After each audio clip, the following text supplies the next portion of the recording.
qual foi o gatilho ali para fazer com que essas estatais tivessem perdas tão grandes hoje, Léo. Mas isso é um pânico, um exagero, uma medida, uma reação digna, tipo, proporcional ao tamanho desse acontecimento, ou também tem realização de lucros? Enfim, eu quero que você ajude a gente a entender quais são os efeitos financeiros, de fato, as leituras políticas advindas disso e o que é efeito psicológico, porque é impressionante, né?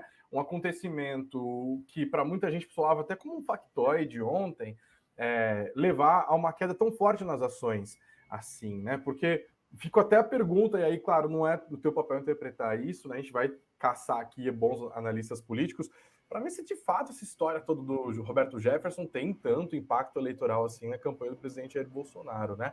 Mas para o mercado hoje, como que foi a cabeça do investidor nessa segunda-feira? Perfeito. Bom, acho que como você colocou, né, talvez a análise de um analista político talvez até ajudasse a gente aqui nessa discussão, né, mas aqui colocando um pouco do meu ponto de vista e como isso se reflete nos mercados e no preço das ações, né. Acho que existe um pouco, sim, de overreacting, ou seja, né, do mercado talvez colocando um pouco a mais de reação do que efetivamente tem de impacto no valor das empresas. Como você colocou e já explicou bem antes, a gente tem essa questão do Roberto Jefferson ser um aliado hoje do atual presidente Jair Bolsonaro. E quando você tem um acontecimento como o de ontem, né, um fato como o de ontem, isso pode trazer consequências negativas à campanha do atual presidente, que o mercado entende que é mais beneficiário, que é melhor para as estatais. Então, o mercado entende que a política do atual presidente favorece mais as estatais em termos de geração de valor ao acionista do que a campanha do ex-presidente Lula, né? Então, o ex-presidente Lula, enfim, a própria campanha dele, né, enfim, a própria história mostra, né, um aceno mais estatal, então de utilização mais das estatais, como você colocou também antes, enquanto o presidente Jair Bolsonaro tem essa tendência mais de privatização, por exemplo, que o mercado entende que destrava mais valor nas companhias, como a gente teve o caso, por exemplo, agora da Eletrobras, né, que fez um dos maiores IPOs e privatizações que a gente teve até hoje. Então, quando você tem um evento como o acontecido ontem, o mercado acaba entendendo que possa haver alguma penalização à campanha do atual presidente, o que pode impactar na sua reeleição no domingo, e com o outro candidato, que no caso é o ex-presidente Lula eleito, isso pode ter um impacto negativo nas estatais, então elas acabam indo a reboque, né? Então, acho que aqui esse é um primeiro ponto. Então, o mercado sempre tenta precificar o fluxo de caixa futuro das empresas no preço atual do papel, né? Então, se você entende que vai ter uma penalização no valor no longo prazo, eu já desconto o preço da ação hoje. Só que normalmente esses descontos ou essas subidas de preço acabam tendo sim um efeito de overreação, né? Então, uma reação mais exacerbada do que de fato vai acontecer com o preço do papel. Aqui existe até uma questão de psicologia financeira, né? Então existe um efeito manada. Quando você vê uma ação caindo -2, você já se desespera e vende, leva a -3. Quem viu a -3 vende, leva a -4. Né? Não estou dizendo que é o caso de hoje, mas isso ocorre. Inclusive tem isso documentado em finanças comportamentais, o que pode explicar uma parte dessa queda de -10%. Outra parte é explicada justamente pela possível perda de valor que possa acontecer com essas empresas, né, dado o cenário eleitoral.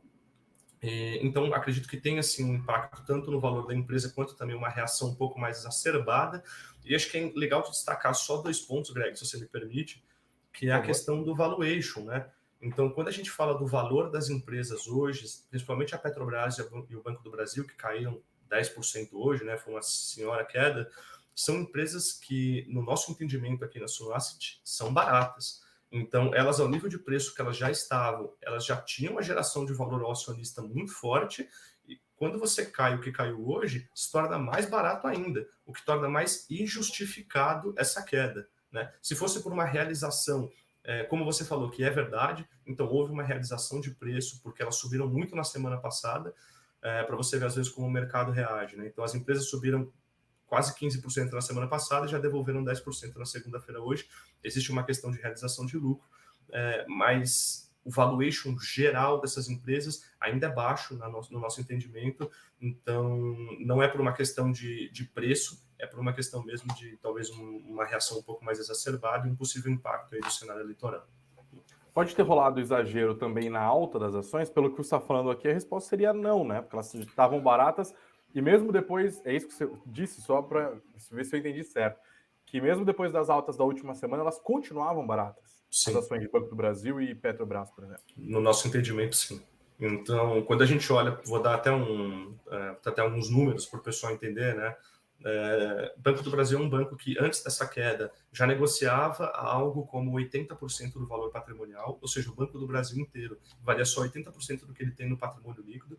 Para efeito de comparação, os bancos privados, como Itaú, Bradesco e Santander, negociam a 1,5 vezes, 1,6 vezes, então ele negocia quase metade do que esses bancos privados negociam.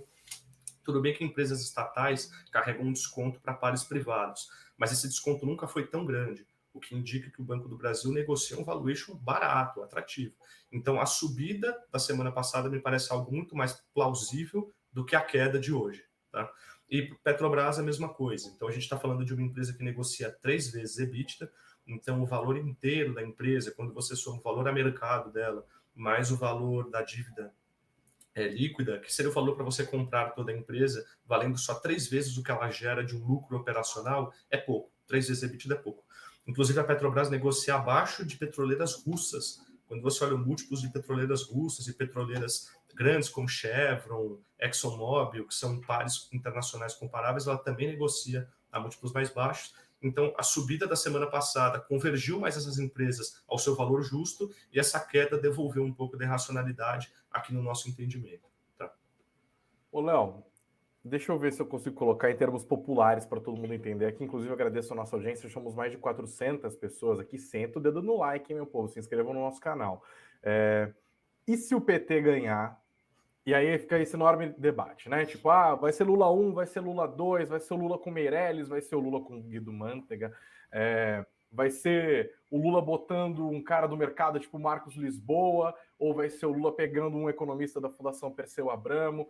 Bom, num cenário do que há de pior que nós vimos o PT fazendo em relação às empresas estatais, né? Uma absoluta intervenção por isso, não vou nem mencionar a questão da corrupção. Vou falar da administração da estatal mesmo, né?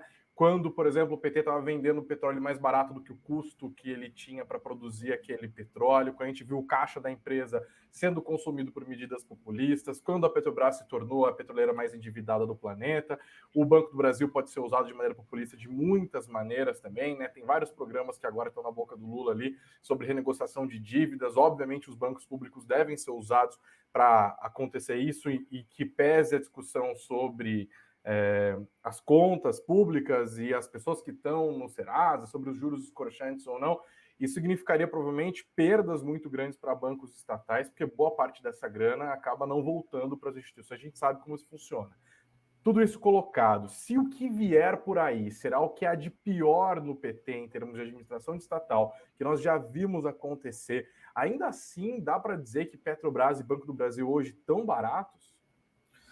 Sua pergunta é excelente, tá, Greg? Aqui é importante separar em duas partes a resposta, né? Então, a primeira parte é o risco político associado a estatais, e quando a gente fala de empresas estatais, elas têm os riscos das próprias operações delas. Então, o Banco do Brasil vai ter o seu risco de crédito, vai ter o seu risco de execução, e também vai ter um risco extra que as empresas privadas não têm, que é o risco político, assim como a própria Petrobras. Uhum. Quando nós analisamos essas duas empresas hoje, elas carregam no nosso entendimento um desconto que é infundado, tá? Por quê? Mesmo que nós tenhamos a vitória do candidato petista, que é o ex-presidente Lula, e o mercado precifica problemas como esse que você colocou, então a gente realmente teve problemas na Petrobras com relação a CAPEX em alguns projetos que, enfim, não entregaram o melhor valor para o acionista. Nós também tivemos alguns problemas também no próprio Banco do Brasil, com uma política de subsídio de crédito, que acabou também interferindo um pouco na carteira e na qualidade do banco, que acabou também até sofrendo perdas relevantes no período. É importante destacar que hoje nós temos uma governança corporativa nas empresas estatais diferente do que nós tínhamos há 10 anos atrás, tá? Então, hoje, nós temos a lei das estatais. A lei das estatais foi um grande avanço em termos de governança corporativa para empresas públicas no Brasil. Primeiro porque ela tem uma série de dispostos ali que protegem efetivamente a operação, né, e o negócio dessas empresas. Eu vou dar um exemplo. Então, por exemplo, a Petrobras, você até citou a questão do descolamento da política de preços que o Lula quer colocar. Então, a lei das estatais veda isso, tá? Então, pela lei das estatais, se qualquer política pública desajustar o preço da Petrobras de venda do petróleo, isso acarretar perdas de recursos financeiros para a Petro, então ela poderia ter ganho mais do que ela efetivamente ganhou, porque ela não vendeu ao preço de mercado, o poder estatal, ou seja, o governo tem que reembolsar a Petro do valor diferente.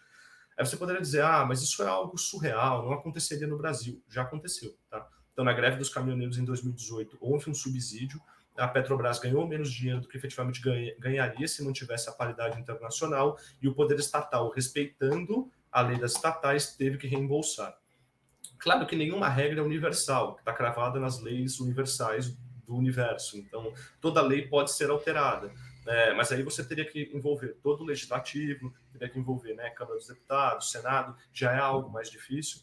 E ainda mais que nós temos um Congresso hoje, né, um legislativo mais voltado para a centro-direita, como foi repercutido aí depois do primeiro turno das eleições.